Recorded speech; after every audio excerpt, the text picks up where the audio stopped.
Guess we're doing this with anyone. Welcome to Hey EW. I am RJ City, and my guest is Paul Walter Hauser. Hey. Hey, man. Thanks for having me on the show. Of course, it's a pleasure. You are critically acclaimed. You are beloved. You're an award-winning actor. Do you think you're finally ending the stigma of Hollywood good looks? I think there's a lot of guys in Hollywood who, gals too, who like John Goodman or Paul Giamatti, who they're brilliant actors, but they don't maybe look as much like a conventional movie star. Right. So I guess I'm in that lineage, you know. Yeah, it's a good lineage, I think. It's nice that someone at home can look at the TV and say, oh, I could do that. I don't know that it's that simple, but I think it is. That's a little reductive. Yeah, I think we've reduced it. It's good to reduce. You were born in Grand Rapids. You were raised in Saginaw. Are you upset to be from Michigan without the tough Detroit upbringing? I had a tough Saginaw upbringing. We were #1 for violent crime per capita for about a decade. So if you do some more research, I don't know if you do any, but if you do some, I think you'll find that I am as tough as my neighborhood. Yeah, Saginaw was mentioned in a Simon and Garfunkel song. It isn't exactly 8 Mile. That doesn't help us. Yeah, let's talk more about your tough upbringing. Your father was a reverend, Reverend Paul Hauser, and you rebelled against him by adding Walter in the middle of his name? That's my deceased grandfather's first name, so I did it to honor him and also to keep up appearances with me being an arrogant actor who wants attention. You have to say 3 names, not 2. Right, and it's working very, very well. And you were Lutheran. Give me the gist. What's the gist? Lutheran is, it's like Christianity, but they don't fully know what the hell they're doing. So just make it's like improv. It's like an improv religion. It's like most religion. I'm very much a Jesus guy, but I found that I don't really want to put a tag on it so much as I want to be nice to all people. Oh, yeah, okay. kind of so you avoid having actual beliefs. You're like, whatever you think, that's what. It's like the end of Inception to you. Is that it? No. Whatever you think you see, that's what you see. I get it. No, it is not the spinning top at the end of Inception. That's not what I'm saying. I think it is. Have you met Luther here? Do you give him a little deference? Like, hey, buddy. Luther? Yeah, Luther, the butler. Lutheran, I thought. Oh, sorry, I'm thinking of Idris Elba in Luther from the BBC. Wow, yes. Just bouncing names off the floor. Good for you. Good for you. I've met Luther. He doesn't come near me for a reason. It's the judge said 500 feet. Oh, okay. Excellent. Him, not me. I didn't do anything. Yeah. Let's talk more about that tough upbringing. You went to a private high school. Then you went to Concordia University. The university. You want to take it? Let's take it again. It's tough when you have it right in front of you. You know what I mean? It's really tough. Here you go. I can't look at this anymore. Should I leave the sticker on like one of those cool kids? Because we'll resell it. We're going to go to Lids later and make a profit. You went to a private high school, then Concordia, then you dropped out to become an actor. Is that because you already went to a private high school, so you knew you were set no matter what? Not so much set, though church workers historically make tons of money, you're right. No, we were less the T.D. Jakes family and a little bit more the, hey, can we borrow your car family. I dropped out of college because I wasn't very good at it. I drank a lot of alcohol, and I was writing movie scripts rather than doing my homework, and I dropped out. Excellent. It hasn't really worked out, obviously. I'll say. Your acting debut was supposed to be as an extra in the film Virginia, but you complimented director Dustin Lance Black on his Oscar acceptance speech, so he wrote you a bigger role. Is that your advice to young actors, just to kiss ass as much as possible? It doesn't hurt. I'm guessing that's how you got this job, right? Yes. Great job, Mr. Khan. I love working here. Which Khan? Which Khan? Ricardo Montalban. Say Anthony. Say his birth name. Anthony. Now you're look at his driver's license. Wow. How hard up was that guy for a compliment? That an extra complimenting him, and he's like, oh, let's write this guy apart. You know what? I call it divine providence, my friend. Right place, right time. Yeah, it's that Lutheran acting method. You got your big break playing murderer Larry Hall in Blackbird, for which you won an Emmy. Is it weird to be grateful for a murderer? I'm more grateful for the opportunity to portray one. I'm not grateful for him. Yeah, but if he didn't do those horrible things, wouldn't work out for you. Yeah, I actually prefer that. If I could do it all over, I'd have him not commit atrocities, and I would just keep playing guys that work at comic book stores or whatever. You know? Yes. I think you're wrong, though. You said my big break was Blackbird. Yes. I starred in a $40 million Clint Eastwood film called Richard Jewell. That was the big break. Yeah, I have it. I haven't opened the DVD, but I have it. Why do you play so many real-life people? Is it the poor diction? I do have poor diction, to be honest. I wish you hadn't brought that up. I sort of have to enunciate more. What's the most insulting role that you've read for? The most insulting? Oh my God. I passed on an audition back in 2010 to play Fat Dear John in a movie called Vampires Suck, and it was about spoofing other movies, and they were like, you're the fat Channing Tatum, and the role is that you're fat, and you'll say 2 lines, and we'll give you like $1,200. And I said no to the audition. Excellent. Excellent. But role that I wanted, I auditioned for a movie called Terminal, I think it was called. Not the Terminal with Tom Hanks. Oh. But it was like it was called Quarantine Terminal, and it was a zombie movie that takes place on board an aircraft. And I had to act like I got bit by a zombie in the audition, so I really went for it and acted all crazy and creepy in the audition. And they looked at me like, "We don't ever want to see you again." Excellent. Yeah. That's excellent. You've won an Emmy. You've won a Golden Globe. You were nominated for a 2019 Women Film Critics Circle Award. You did not win. Why do you think women hate you? I think that's a leap. That's a stretch. I was still nominated, so clearly not all They women. were thinking about it. They got a good look at you. And then they went, I don't think so. That could be true. Yeah, it is true. They told me you this are was uniquely qualified to do this. Let's turn the tables. Rate these wrestlers as actors. Okay. This will be fun. Roddy Piper. Out of 5, out of 10? Out of 5. I'm gonna Roddy. Out of 5, I'm gonna give him a 3.5. Andre the Giant. Andre the Giant. Homeboy crushed Princess Bride. I'm gonna give him a 4. Excellent. MJF. MJF. I haven't really seen him in much yet. He's booked some stuff though. I think MJF is gonna be up there with Dave Bautista. I'm gonna give him an assumed 4.5 out of 5. So Batista is the top for you? Dave Bautista's probably near the top, absolutely. I would put him above Dwayne and John Cena, even though they all have their thing they do well. Yeah. What is the greatest wrestling movie of all time? Greatest wrestling movie of all time is probably, I'm gonna say Ready to Rumble, because it's such, can I tell you why? No, I don't want to hear why. It is such I don't want to hear why. It's a time capsule of buffoonery in the late 90s, early 2000s. It is Slurpees and fart jokes and Bill Goldberg. No, the correct answer is All the Marbles with Peter Falk. You know nothing about this business. Are you endearing yourself to wrestling fans as insurance for when your acting career ends? Because the roles will stop, but you can always sell 8x10s at WrestleCon. You know what I'm saying? Well, no, that's what's great about wrestling. It's such a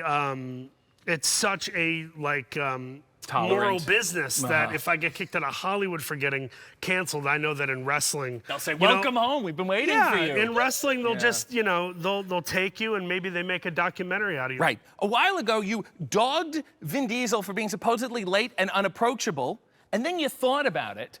And you wrote a long apology on Instagram. I did. Okay. This First is a real of all, thing. if you knew anything about the wrestling business, this would have been work, and it would have set up a buddy cop film. So you lost there, number one. In wrestling terms, I screwed up big time. Yes, Yeah. number one. Number two, as far as celebrities writing apologies on Instagram, was this the most mildest defense?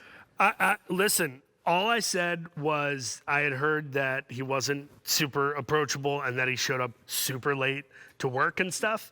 And I was mad about that because he's like a cajillionaire and super famous. And I'm not. So that's probably where that really stems from. So I had to check my ego, remember to be kind to people, even if I hear things about them. And it's better to hold your tongue, which I'm not good at because I'm a dumbass. Right. But then you tagged him in the apology. Did he like it? Did he answer you? No, I'm sure he didn't care. He was probably busy reading screenplays for Fast and Furious Goes to Mars with Elon Musk. Right. You know, I'm sure he's busy. This show, you're allowed to call people out consequence-free. Who'd you like to call out right now? I'd like to call out Jeff Jarrett and just say, what happened was you took the liberty of breaking a guitar over my head. I went with it, albeit unscripted, because I love wrestling and I was honored to be in the ring and have a moment with all you guys. And then about 4 months into having my Golden Globe, I had to hit up Tony Khan and ask him to give it back to me and mail it overnight.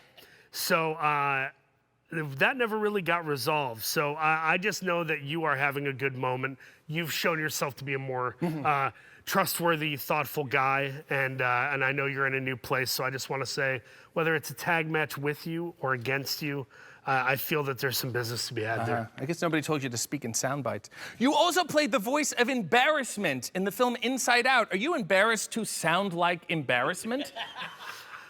Well, I mean, listen, it's an acting job. You kind of have to just embody. Right. You know? They just heard your voice and said, "This guy's ashamed of himself." Well, right. Well, like, you know, to be fair, like you've done characters. You have a face for radio, but they put you in front of cameras. You know what I mean?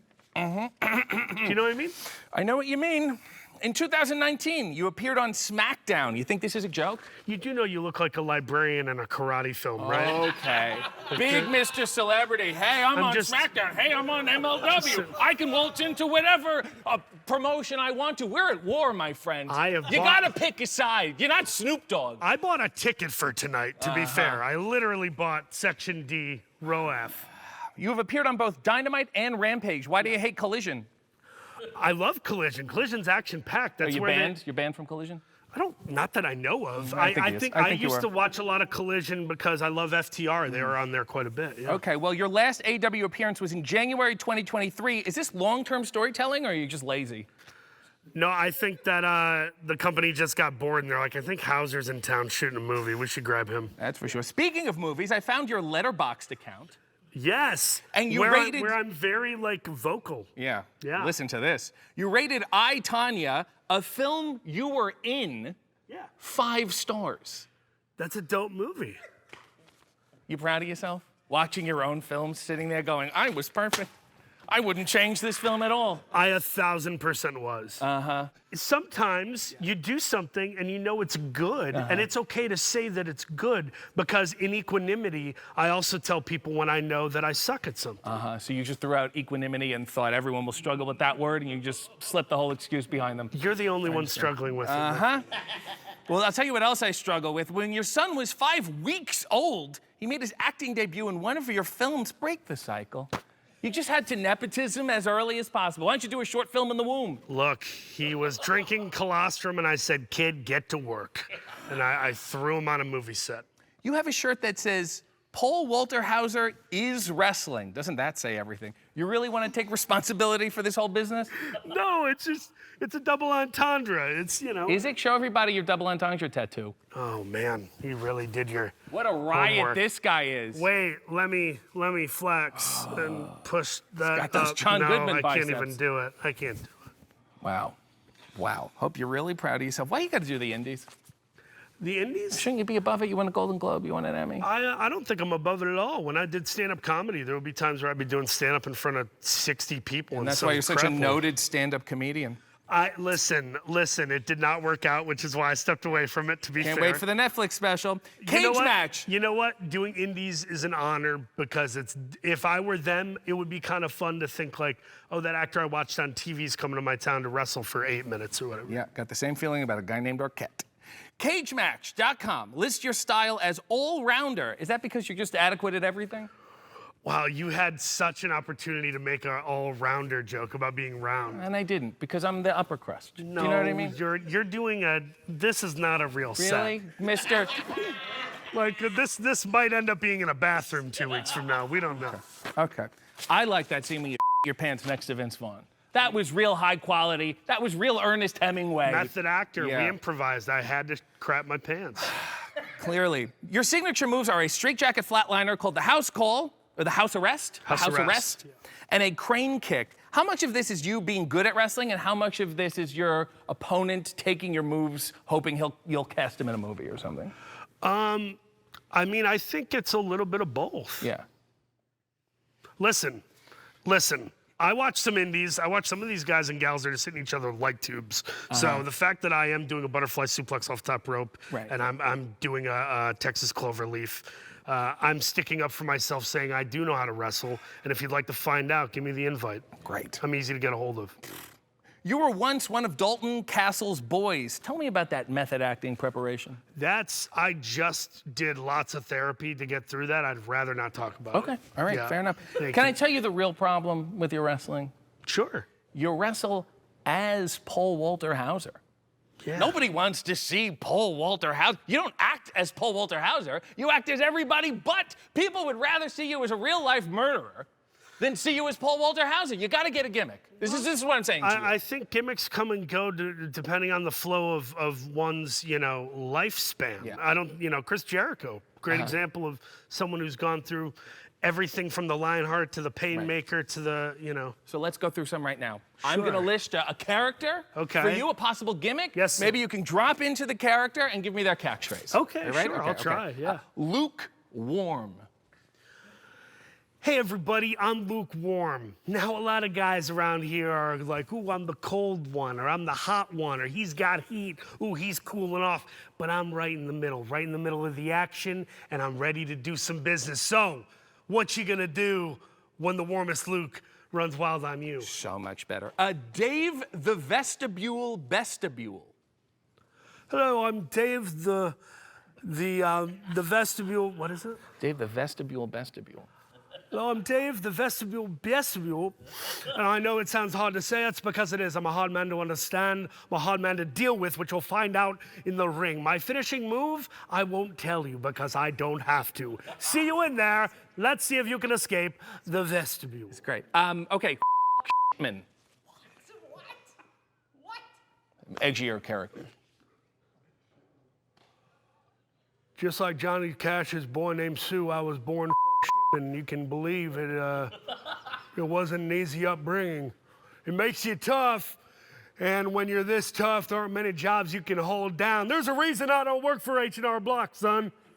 But I do work on the canvas, and I am an artist at making the Crimson Mask.